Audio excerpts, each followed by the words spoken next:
Hello, this is Alex Burkett, and you're listening to the Long Game Podcast. What follows is a conversation with Tim Soulo. Tim is the CMO at Ahrefs, and actually, I'm just going to do a really short introduction here because I do a full introduction in the chat with him that follows. The conversation that we had was unique in that it was recorded as part of our Omniscient Office Hours series. So this is a monthly event that we're throwing now where we invite the best experts and practitioners that we know in the SEO and content marketing world, like Tim, and we let them show you and teach you all about various aspects of content marketing. So if you want to attend the series, we're doing these once a month now. You can just search in Google Omniscient Office Hours and it should come up. This discussion here ranges from how Tim structures his marketing team at Ahrefs, how he hires new talent, to tips for content creators starting out fresh. Stuff like, what would Tim do if he were starting a website out today? That's the kind of question that we cover here. So without further ado, here is my conversation with Tim Soulo.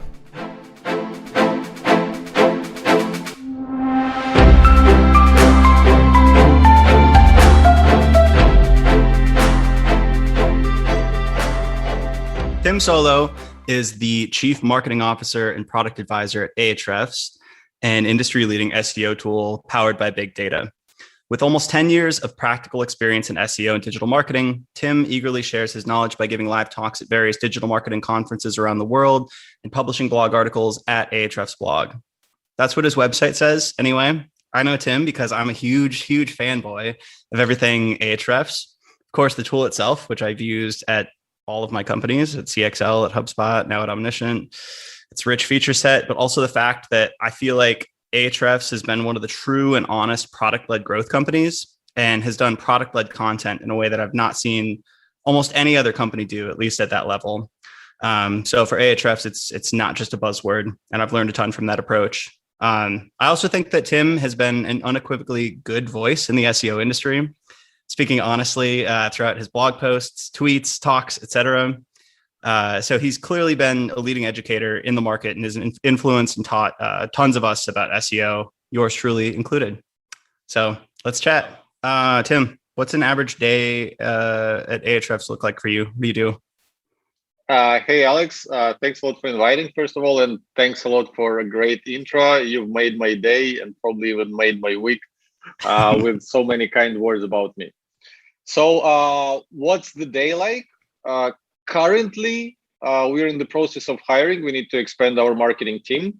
So I prefer to take care of that myself because I want to make sure that the level of marketing people that we have in our company is super high, because Ahrefs is in the business of teaching marketing to marketers. This means that being a marketer at Ahrefs, you have to be one step ahead of everyone else so that other marketers would listen to you. So yeah, right now I'm in the process of hiring, but when I'm not, and this is like the most of my time because our team is quite small and we don't have to hire people on a regular basis. I actually like creating content myself. This is something you talked about in the intro about me. I'm a huge fan of sharing my ideas about marketing and sharing things that we learn while doing marketing at Ahrefs with other people, and often challenging the status quo. We don't necessarily believe the stuff that other marketers say or other thought leaders in the space say. So we like to challenge it, we like to test it, and we like to share our own experience with people so that they would get a different view at some of the conventional marketing wisdom. Cool. How big is the Ahrefs team now? Or the marketing team, I mean? The marketing team, in terms of people who actually do marketing, which means create content, run some kind of campaigns, is just 5 people right now. Plus, we have 5 more people who are helping to make that content actually. So like design stuff, animate our videos, and stuff like this. That's awesome. I've always thought, and I actually never knew how big the team was, but I always thought that Ahrefs had a very efficient style of marketing. Like I feel like from every blog post you write is going to be epic. It's usually a long form. It's sprinkled with product references. And I feel like every piece stands on its own. So there's not a lot of wasted effort. Is that something you've deliberately done through building the team and building the marketing culture there? Or how did that come about? So that came about pretty randomly. So I was into blogging for quite a while. I had my personal blog. when I was creating articles and trying to get attention of other people. And then I launched some of my own products. Those were WordPress plugins. So I started selling those WordPress plugins. And what I understood back then is then when you write about things that are relevant to what your product does, and you plug the mention of your product and you showcase how you use the product yourself and what kind of results you get with that product, people are buying it. So then when I joined Ahrefs, we kind of started testing similar approach to content marketing, started talking on our blog about the topics where our product is helpful, and started showcasing the tool. I'm not sure what I've heard this quote first, but it was something along the lines of, the first time people use your product is in their heads. So what we were trying to do with our content marketing is we were trying to create content that would incentivize people to imagine themselves using Ahrefs for solving the problem that they had when they opened an article on a certain topic. And this is why, as you mentioned, we have lots of screenshots of our interface and lots of step-by-step instructions of how to do something specific in Ahrefs, because we want people to start using our product in their heads, so that then they would, when they would make a decision to sign up, they would know what to do inside, and we won't have to do any of the so-called onboarding, because we did lots of pre-boarding. We educated people on how to use our software even before they became our customers.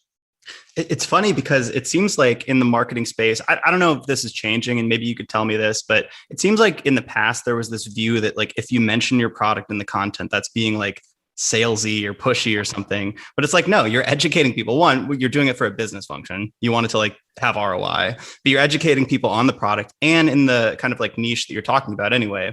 So it's like, if you're an email marketing software writing about, how to create newsletters or something, why not use your tool? So it's kind of like, it made so much sense to me, but it's like you guys combine customer facing content with prospect content. So do you have a mix of like, current customers reading? Like, what's the split in terms of like how many new users you're bringing in through that content versus like how many people are like me who are actually just educating themselves on the product itself after being a customer? So first of all, this is a very fair concern about coming out salesy. Like, are you trying to educate me, or are you trying to shove your product down my throat? And I had this problem too in my early days, and I have to credit Derek Halpern. I'm not sure if you've heard the name. This is the guy who was quite famous in the digital marketing industry some 10 years ago. He was running a blog named Social Triggers, if I remember it correctly. And again, there was a quote he said in some training course or in one of his videos that resonated with me a lot, and that cured my insecurity about like showcasing the product and trying to sell it within content. So what he said is, if your product genuinely helps people with their problems, help them achieve their goals, you're doing them a disservice by not trying to sell this product to them. So it's all about integrity. It's all about knowing that your product is actually helpful. Of course, like if you're selling something that people don't need, you should feel bad about it, because you shouldn't like make people spend money on the things they don't need. But our product is inherently useful. We have a marketing tool. We have an SEO tool that helps people bring more traffic to their websites, get more customers, etc., etc., etc. So I don't feel bad about selling our product to people. I actually feel good when I sell it to them, and they later come and tell me that because of your content, I was able to grow my website, I was able to get more customers, and your tool is fantastic. It totally turned my business around and such. In terms of how we approach people who are not our customers yet versus the people who are already using our tool, how do we differentiate between those two groups in our content? We don't.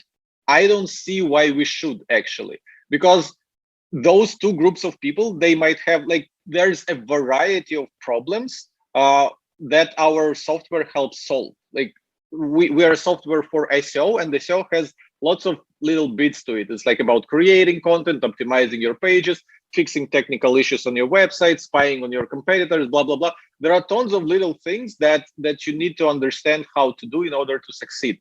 And we help with a lot of those things. And the case is that our existing customers, they are not necessarily aware of all 100% of the problems that we can help them solve.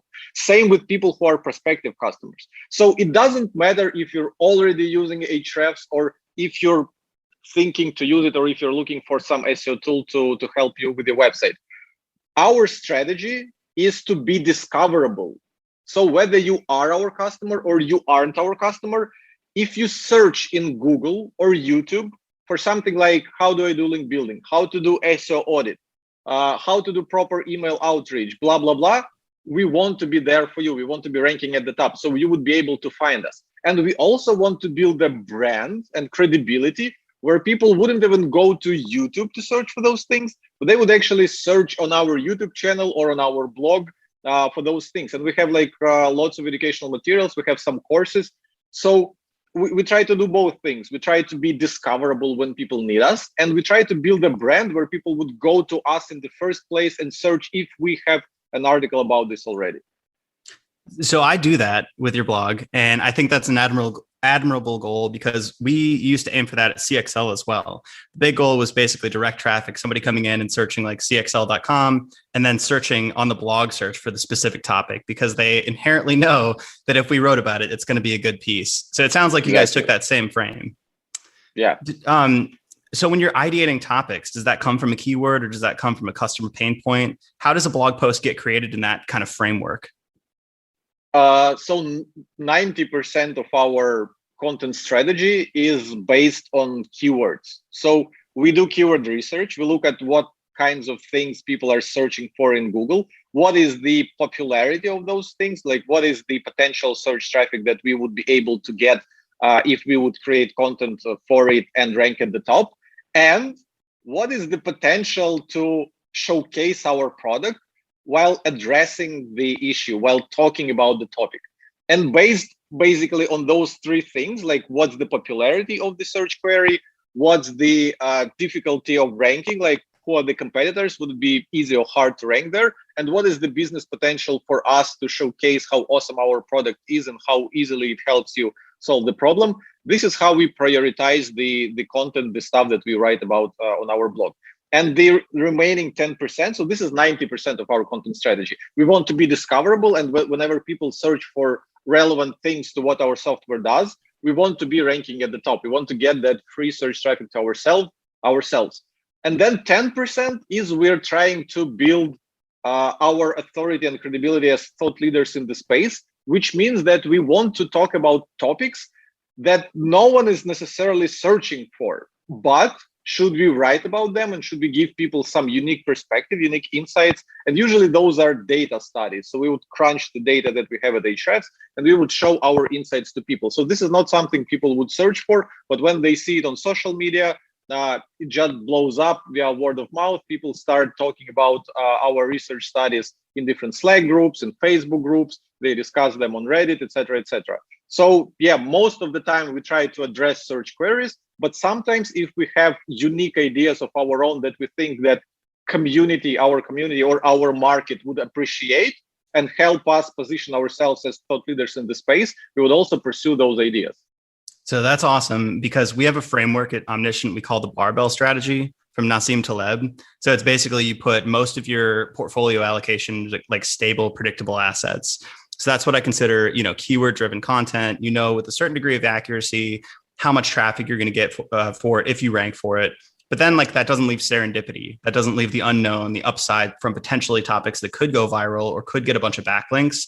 So we always say, about an 80-20, depending on the size of the client. Obviously, if it's a smaller company, maybe we need more of the viral link bait kind of stuff. And if it's a bigger company like HubSpot, you just rank for whatever they want. So they just publish a bunch of keyword driven stuff.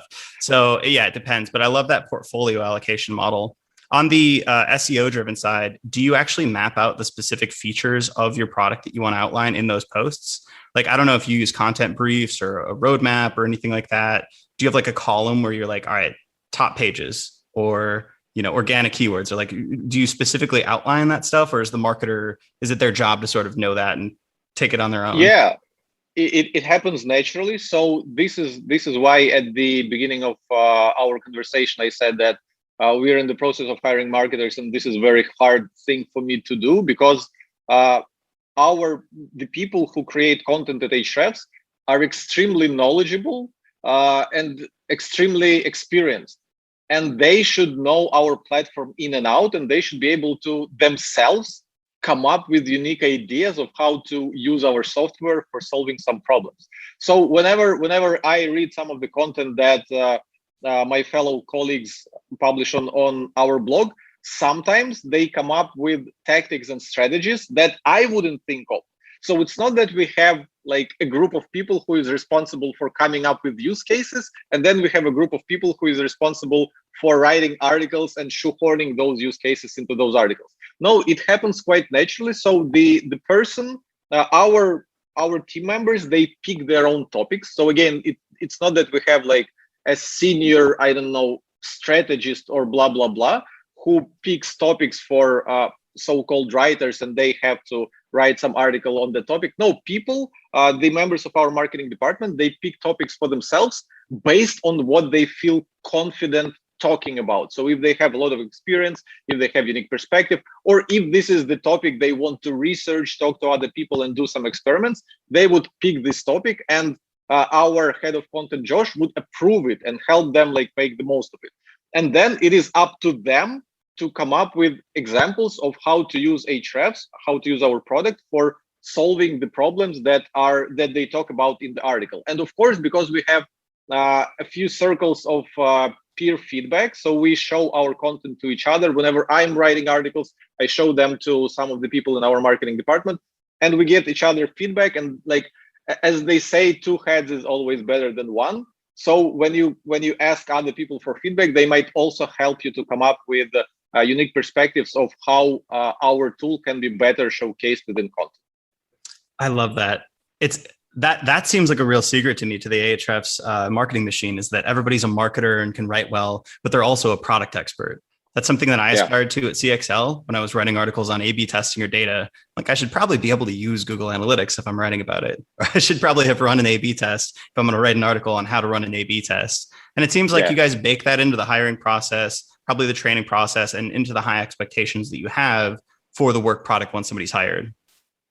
Yeah, as I like to say, in our marketing department, content is the first-class citizen. So I am Chief Marketing Officer of Ahrefs. I'm the person responsible like for running our entire marketing. But I myself, whenever I get a chance, I go and create content. I write articles, I create videos, etc., because I firmly believe that content should be created by the most knowledgeable person. So I know that I have loads of experience in digital marketing. I know I have lots of unique perspectives to share. So why would I try to outsource this to some, I don't know, Fiverr writer who would like write 100 words for like $10 or something? Why would I do this if I can create content much better than this quote unquote writer, because I have actual ideas. So it's not the words that you put on the page, it's the actual ideas. So in our marketing department, you first have to be experienced marketer and then a writer. I love that. It sounds like you have I don't want to say contrarian lens in how you view things, but you tend to think, it seems like, from first principles. Do you think that is your superpower that you bring to Ahrefs? Or like, what would you ascribe your biggest value add to the company in terms of like how you run marketing? It could be a personality trait. It could be a technical skill. You know, what's your thing that you bring that's like unique? It's hard for me to tell because a lot of the things we do are actually a team effort. So a lot of my marketing ideology is not 100% mine, because I work under our CEO and founder Dmitry, and lots of stuff that I preach today is the stuff that he kind of showed me, or like some of the stuff that I'm not doing today is the stuff that he restricted me from doing. And then again, we have my colleagues who also excel at what they do. For example, we have Sam, who is extremely successful at running our YouTube channel, and I'm not really aware of many of the things that he's doing with our YouTube channel, because he's much more experienced than I am in terms of like this specific specific channel. So it's not that he would listen to my advice or anything. Of course, like we would communicate and like bounce ideas from time to time, but for the most part, he knows how to run this channel much better than me. So what do I bring to the company? What kind of unique stuff?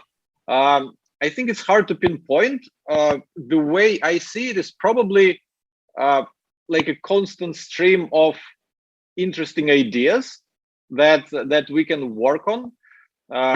That's probably it. So I think that in my time running my own business and having my own blog and selling my own WordPress plugins, I had this shift in my mindset where I was no longer an employee, but I was an entrepreneur. And I understood that if you want to be successful with selling your products and growing your business, you shouldn't only, I don't know, write content or run ads or any of those things. You should actually look into the product. You should actually talk to people. You should understand the market, etc. And when I joined Ahrefs, I was employee number 16. So when I joined the company, there were only 16 people.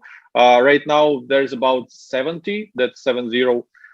So I just transitioned that entrepreneurial mindset to Ahrefs, and they instead of just doing marketing, I was trying to do anything that I thought would improve the business, and I tried to put some of my efforts and ideas into every area. So I think this is like the way I care about every aspect of the company and look for ways to improve every aspect of our company is probably the leverage I have. Yeah, so that's an awesome answer. It sounds like you've definitely taken the entrepreneurial spirit and kind of imbued that into the teammates that you hire and the teammates that you work with. Sounds like there's just a lot of ownership and trust, which is awesome. Yeah, and people really give a shit about what they're working on and put their own creative spin on it. So we just have such a short time. I want to really, run down the whole, like, where do you get ideas, all that stuff. But I have some questions that I wrote down from our audience, and then my co-founders have some questions too. So first, if every company has access to tools like Ahrefs, ClearScope, Phrase, etc., and these not formulaically give you sort of the answers, maybe more so with ClearScope, but they give you a lot of data to work with. What do you think the differentiating factors are that content creators should seek to go, beyond just what these tools give you in terms of insights to stand out? So there are two things. Like anyone can log into Ahrefs and get some data out of it. But like two things. First of all is how you understand this data, because lots of people misinterpret the data that they see, or they don't even know where to look. So it is very important to actually study the software you're using well and understand what you're seeing, understand where the exact number, for example, we have a number for keyword difficulty, which kind of tells you how difficult it would be to rank for a certain keyword. And we have written it in plain English that this number identifies on average how many websites should be linking to your page to rank in top 10. So if you rank number 9 at the bottom of the page, you qualify. But people don't even look at the text that is written right below the keyword difficulty number. And they think that our keyword difficulty tells them how easy it would be to rank number 1, which is not true. So this is just like a very local example of how you can misinterpret data and why you need to have a deep understanding of the tool that you're using. So this is the first thing. And the second thing, even if you understand the data well, even if you can find proper topics that you want to target on your website, if you understand what is the competition and how to outrank them and get to the number 1 position, still you have to create content. And like we just discussed, someone who has more credibility, more unique ideas will outperform you because of the credibility. So to rank well, every SEO knows that to rank well in Google, you have to get links. And for example, if we're talking about SEO, who would get more links? Me writing article about an SEO with my, over 10 years experience in the industry and credibility and all the following that I have, or some newbie SEO who just started their website? There is no chance for them to outrank me because of all the body of work that I did, that I have created till this date to get to where I am. So ranking in Google is not just about logging into tool, looking at some metrics, and like figuring out how to like rank number one by being, I don't know, smarter than the other person. It's actually about being worthy of ranking number one, and this doesn't necessarily this doesn't happen in a day. Sometimes you have to spend years becoming worthy of ranking for a certain phrase. You kind of touched on this, and this was another question that David, my co-founder, wanted to ask. Is there any way that people use a platform like Ahrefs that is frustrating to you? It sounds like the keyword difficulty one is a little bit, but is there anything that you're like, if only you understood this better or whatever? Yeah, so that's probably the most glaring example of how people misinterpret what we show them. But then again, for example, the same is with our search traffic estimations. So a lot of people go to Ahrefs, they put the website they own where they know how much traffic they're getting, and Ahrefs like underestimates it, I don't know, 3 times. We show 3 times less traffic than they're getting. And they go to Twitter or Facebook and, Ahrefs data is shit, like my website is getting this much traffic and they're showing that little traffic. So the thing is, if those people would take time to research how Ahrefs works, where we get our data and how to use it properly, they wouldn't go and like request that our traffic estimations would be accurate. Because again, to quickly give perspective, what is important is to understand how your website stacks against the competition. So if you have 2 websites, if there are 2 websites in the same niche, and you put them to Ahrefs and you see that one website gets twice the traffic of the other one, it doesn't really matter like how much traffic exactly they're getting. If you own one website and the other website, according to Ahrefs, gets 2 times more traffic, you can kind of calculate how much traffic the website is getting. So all those little things, of course, drive me crazy when people don't dig properly into the tool, don't understand the data, and jump to conclusions and then blame their lack of success on the tool. Yeah, I definitely see those. From my standpoint, it's not necessarily an Ahrefs thing. It's more just like keyword data thing. But I always see one, just like the assumption that you're going to get that exact amount of traffic if you rank for that keyword. It's like there's so many assumptions and nuances there. And like if you're expecting an exact output from those inputs, that's like just a naive assumption on my part. But the other one is when people kind of forego the strategic underpinning of a content strategy and marketing strategy and just say, all right, so this competitor A is like ranking for all these, so we'll just write these and go based on like the highest search volume and just work our way down with no differentiating factors and expect to like outrank this website that's been around for 5-10 years longer.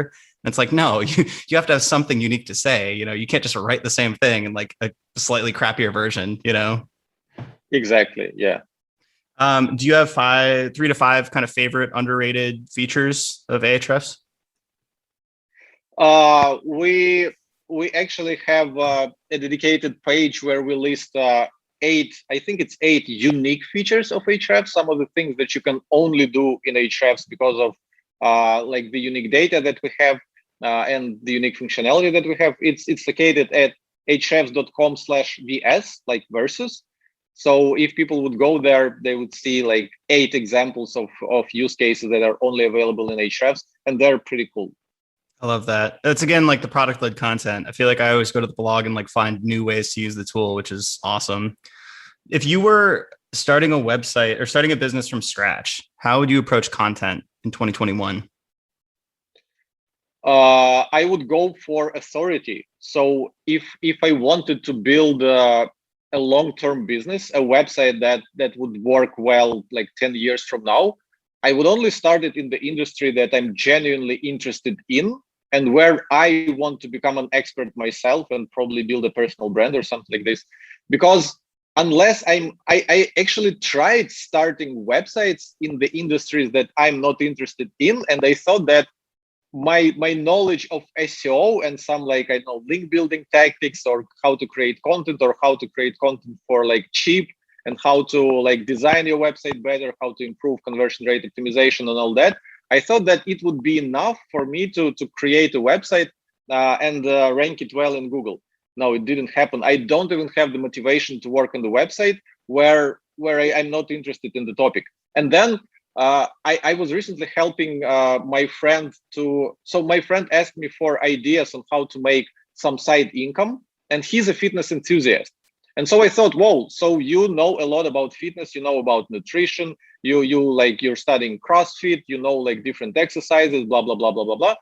So you can be a real good expert. So if you launch a website about fitness, about home gym, about working out at home, and what kind of equipment you need, blah, blah, blah, you can be really successful at it because you are already an expert and you have some results of yourself.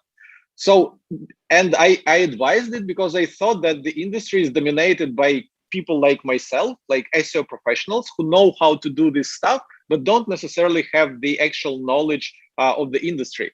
But when I started researching who's ranking for like fitness related things about home gym and etc., what I saw is that these are actual fitness enthusiasts. So people who own home gyms, they actually shoot videos of the equipment they buy. They do actual reviews. They work out with like new machines and something. They try supplements on themselves. So this is not like you do keyword research in Ahrefs. You find a profitable keyword. You go outsource writing content on that keyword for some agency. They give you back the article. You publish it. You rank it, and you profit. No, the actual enthusiasts, people that care about it, are creating websites, and they see no way for random SEO professionals to outrank those people in the long run. Yeah, they might do like a trick or two, I don't know, use private blog networks, buy some links, and outrank those like fitness enthusiasts temporarily, because those people, they have more industry knowledge, but less SEO knowledge. But in the long run, Google will reward the unique content, the authority. So those people, the actual experts, if they keep building their reputation in the industry, they will eventually blow all the competition away.